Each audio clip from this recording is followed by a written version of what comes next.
I was in the kitchen, washing dishes, when Alex called from the hallway. Emma, can you help me with this? I turned to see him standing by the stairs, struggling with his shoelaces. His sneakers were untied, and the laces were tangled in a messy knot. Sure, I said, drying my hands on a towel. I walked over, kneeling down to untie the knot. How did you even manage this? I asked, trying to focus. I don't know, Alex replied, holding his breath as I worked. It just happened. When I finally managed to loosen the knot, his shoe slipped off, and his sock slid down slightly, revealing a small scar on his ankle. I instinctively glanced at it before quickly looking away. Alex froze, his face turning bright red. Sorry, he muttered, hastily pulling his sock back up. I stood up, feeling a little embarrassed. It's fine, it happens. Yeah, thanks for the help, he stammered. He quickly rushed upstairs, leaving me alone in the hallway. My heart was pounding. It had been an accident, a brief, awkward moment, but something shifted between us after that. The air felt charged, and I couldn't shake the feeling that things had changed. Neither of us ever spoke of it, but from that day on, our relationship was never the same. My marriage to Daniel wasn't what you'd call a fairy tale. It wasn't bad, either, just a quiet, comfortable routine that had slowly lost its warmth. We'd married when I was 42, and he was 48, both of us coming out of failed first marriages. Daniel was a man of habit, with regular golf games, weekend fishing trips, and late-night work dinners that kept him busy. I'd learned to live with the silence between us, filling my days with gardening, volunteering at the local shelter, and keeping the house spotless. Then Alex moved in. Daniel's son from his first marriage had always been polite but distant. I'd only seen him occasionally during the early years of my marriage. During obligatory holiday visits when he was still in college. He'd always been shy, awkward in that typical way young men are with new stepmothers. But now, 5 years later, the man who showed up at our doorstep wasn't the same reserved teenager I remembered. Alex had just graduated with a degree in graphic design, which Daniel didn't think much of, and was struggling to find his footing in the world. Daniel offered him a place to stay while he figured things out. I didn't have much of a say, but I didn't mind. The house was big enough, and I welcomed some company during the long hours Daniel spent working or out with friends. What I didn't expect was how Alex's presence would change the dynamics in the house. Alex had a charm about him, the kind that made people gravitate toward him. His dry sense of humor and easygoing smile filled the empty spaces in the house in a way Daniel never did. It started with small moments. One morning, I was trimming the hedges when Alex appeared with a cup of coffee. Barefoot and still half asleep, he leaned against the door, watching me work with a lazy grin. "You're up early," I remarked. He shrugged and sipped his coffee. "Couldn't sleep. Besides, someone has to admire all the work you're putting in out here." I laughed and shook my head. "Don't let Daniel hear you say that. He thinks this garden just takes care of itself." "Daniel doesn't notice much," Alex replied casually, but with a hint of pointedness. The comment caught me off guard, but I didn't press him on it. Over the next few weeks, our conversations grew longer, and our interactions became more natural. Alex would hang around the kitchen while I cooked, telling me stories about his college days or asking for advice about job applications. One afternoon, I found him sprawled on the couch in the living room, sketching in his notebook. "Mind if I take a look?" I asked, nodding to the pad. He hesitated before handing it over. The pages were filled with intricate pencil sketches, portraits, landscapes, and abstract designs that seemed to come alive. "These are amazing," I said, genuinely impressed. "Thanks," he said quietly. "I just do it to pass the time. You should show these to someone, a gallery, an art director. You have real talent, Alex." He smiled faintly, meeting my eyes. "You're the first person who said that." The weight of his words hung between us, and for the first time, I felt a stirring inside, something I couldn't quite identify. As the weeks turned into months, Alex and I grew closer. It started with small gestures, him offering to help me with the groceries, or me making his favorite pasta dish when he seemed down. Our conversations became deeper, more personal. He'd tell me about his dreams of becoming a full-time artist. And I'd share stories about my own struggles when I was younger, trying to find my place in the world. One evening, Daniel was out at one of his work dinners, and Alex and I found ourselves alone in the house. I was in the kitchen, chopping vegetables for dinner, when Alex walked in, holding a bottle of wine. Found this in the pantry, he said, holding it up. Thought we could open it. I hesitated for a moment before nodding. Why not? We sat at the kitchen table, sipping wine and talking about everything and nothing. The conversation flowed effortlessly, and for the first time in years, I felt truly seen and heard. Alex had a way of making me feel like I mattered, like my thoughts and opinions were worth something. You're different from Daniel, I said without thinking. Alex raised an eyebrow. Is that a good thing or a bad thing? A good thing, I replied quickly, feeling a blush creep up my cheeks. He smiled, a soft, knowing smile that made my heart skip a beat. I think you're different, too. The air between us grew thick with unspoken words, and I found myself leaning in slightly, drawn to him in a way I couldn't explain. Alex's eyes met mine, and for a moment, it felt like the world had stopped. But then, the sound of the front door opening broke the spell. Daniel was home. We quickly pulled away, both of us pretending to be engrossed in our wine glasses. Daniel walked into the kitchen, oblivious to the tension in the room. What's for dinner? He asked, dropping his keys on the counter. Pasta, I replied, my voice steady despite the turmoil inside me. Alex stood up, excusing himself to his room, and I watched him go, my heart pounding. From that night on, I couldn't shake the feeling that something had shifted between Alex and me. The closeness we shared was intoxicating, but it was also dangerous. I knew I should pull back, but every time I tried, I found myself drawn to him even more. The emotions I'd buried for so long were starting to surface, and I wasn't sure if I could keep them hidden any longer. The tension between Alex and me became unbearable. Every glance, every accidental touch, felt like a spark threatening to ignite something neither of us could control. I tried to distance myself, busying myself with chores and avoiding being alone with him. But it was no use. One rainy afternoon, Daniel was out of town for a work conference, leaving Alex and me alone in the house. I was in the living room, folding laundry, when Alex walked in, holding a sketchpad. I finished something I think you'd like to see, he said, sitting down beside me. I hesitated before taking the pad from him. The sketch was a portrait of me. It was stunningly detailed, capturing every line and curve of my face with an intimacy that took my breath away. Alex, this is incredible, I whispered, my voice trembling. I've been working on it for weeks, he admitted, his eyes searching mine. You inspire me, Emma. I looked up, meeting his gaze, and in that moment, something inside me snapped. All the emotions I'd been trying to suppress came rushing to the surface. Alex, we can't, I started. But he cut me off. I know, he said, his voice low and urgent. But I can't keep pretending this isn't real. Before I could protest, he leaned in and kissed me.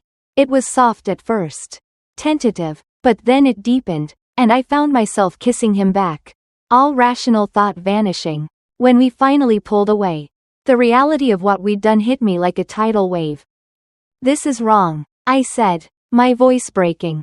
It doesn't feel wrong, Alex replied, his eyes pleading. But it is, I insisted, standing up and putting distance between us. We can't do this, Alex. It's not just about us, it's about Daniel. About everything. He looked at me, hurt and confusion flashing across his face. So, what? We just pretend this never happened? Yes, I said firmly, though my heart was screaming at me to do the opposite. The days that followed were agonizing. Alex avoided me, and I could feel the weight of what we'd done hanging over us like a dark cloud. Every time I saw Daniel, guilt gnawed at me, and I wondered if he could sense the betrayal in the air. One evening, Alex confronted me in the kitchen. We need to talk about this, he said, his voice steady but firm. There's nothing to talk about, I replied, refusing to meet his eyes. Emma, you can't just ignore this, he insisted. We crossed a line, and we need to figure out what it means. It means we made a mistake, I said, my voice trembling, and we need to move on. Alex looked at me, his eyes filled with a mixture of anger and sadness. Is that really what you want? I hesitated, the words catching in my throat. It's what has to happen. He nodded slowly, his expression hardening. Fine, if that's what you want. I'll respect it. But as he walked away, I knew things would never be the same between us. The line we'd crossed had changed everything. And there was no going back. The tension in the house became unbearable. Alex and I avoided each other. But the unspoken truth hung in the air like a storm waiting to break. Daniel, oblivious to the turmoil, continued with his routine, but I could feel the cracks in our marriage widening. One evening, after a particularly tense dinner, Daniel finally noticed. What's going on with you two? He asked, looking between Alex and me.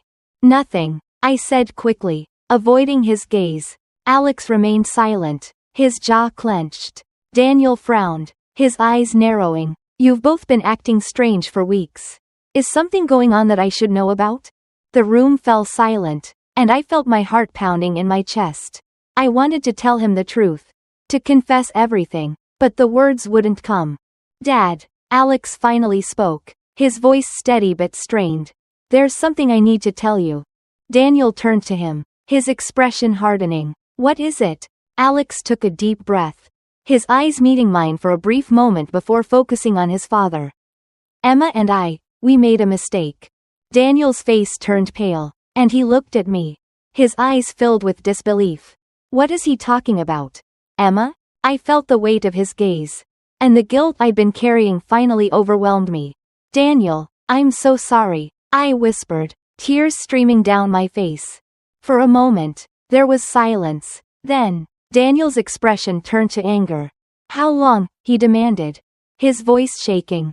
It was just one moment, I said, my voice barely audible. It didn't mean anything. Didn't mean anything? Daniel repeated, his voice rising. You betrayed me, Emma, both of you. Alex stepped forward, his voice calm but firm. Dad, I know we messed up, but we need to figure out how to move forward from this. Move forward? Daniel scoffed, his eyes blazing with anger. There's no moving forward from this. You've destroyed everything. The next few days were a blur. Daniel moved out, leaving me alone in the house. Alex tried to talk to me, to apologize, but I couldn't face him. The guilt and shame were too much to bear. One evening, I found a letter on the kitchen counter. It was from Alex. Emma, I'm sorry for everything. I never meant to hurt you or Dad. I'm leaving to give you both space to heal. Please take care of yourself. Alex. As I read his words, I felt a mix of relief and sadness. The truth had finally come out. But the damage was done. Our lives would never be the same. After Alex left, the house felt emptier than ever. Daniel and I tried to navigate the wreckage of our marriage. But the trust between us was shattered. Every conversation was strained, every glance filled with pain and doubt. One evening, Daniel came over to talk. We need to figure out what's next, he said, his voice heavy with resignation. I nodded, my heart aching. I know. He sat across from me, his eyes searching mine. Do you still love me, Emma? The question caught me off guard. And I hesitated. I care about you, Daniel, but I don't know if that's enough anymore. He looked down, his hands clenched into fists. I don't know if I can forgive you. What you did, it's not something I can just move past. I understand, I whispered, tears welling up in my eyes. I never meant to hurt you. But you did, he said, his voice breaking. And now we're here, trying to pick up the pieces of something that might be beyond repair. We sat in silence for a long time, the weight of our words hanging between us. Finally, Daniel spoke again. I think we need some time apart, to figure out what we really want. I nodded, though the thought of losing him completely terrified me. I think that's a good idea. As he stood to leave, I felt a surge of desperation. Daniel, I'm so sorry, I said, my voice trembling. He paused, his back to me. I know you are, Emma, but sorry doesn't fix this. After he left, I sat alone in the quiet house, my mind racing. I knew I had to make a choice, either fight for my marriage or let it go and face the consequences of my actions.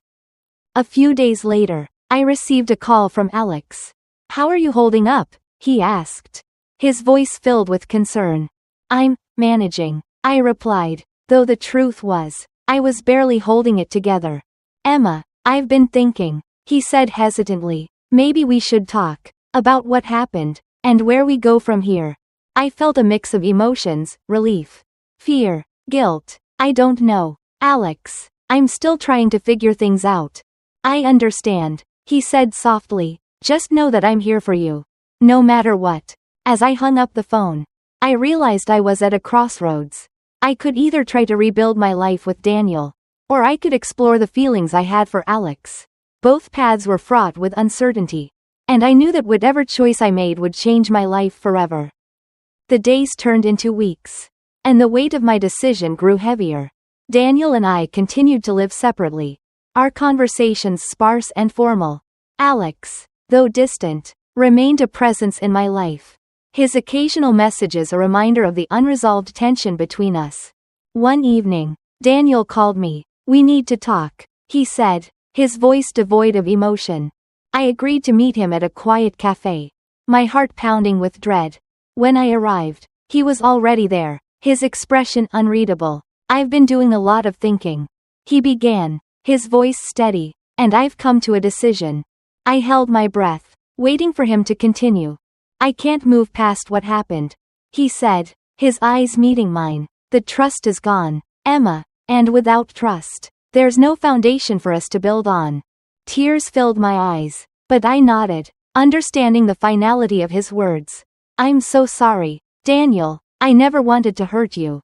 "I know," he replied, his voice softening slightly, "but sometimes, sorry isn't enough." We sat in silence for a moment, the weight of our shared history pressing down on us. Finally, Daniel spoke again. "I think it's best if we end things. For both of us." I nodded, though the pain of losing him was almost unbearable. "If that's what you think is best." He reached across the table, placing his hand over mine. "I'll always care about you, Emma, but we need to move on." After we parted ways, I felt a strange mix of grief and relief. The chapter of my life with Daniel was over, but I knew it was time to face the future, whatever that might hold. A few days later, I reached out to Alex. "We need to talk," I said, my voice trembling. We met at a park, the autumn leaves crunching beneath our feet. "I've been doing a lot of thinking," I began, my heart racing, "and I realized that what happened between us, it was a mistake. A moment of weakness." Alex looked at me, his expression unreadable. "So, that's it? We just pretend it never happened?" "No," I replied, my voice steady. "We learn from it, and we move on." He nodded slowly, though I could see the pain in his eyes. "I understand, but know that I'll always care about you, Emma." As I walked away, I felt a sense of closure, though it was far from the happy ending I'd once imagined. Life was messy, and sometimes, the best we could do was pick up the pieces and keep moving forward.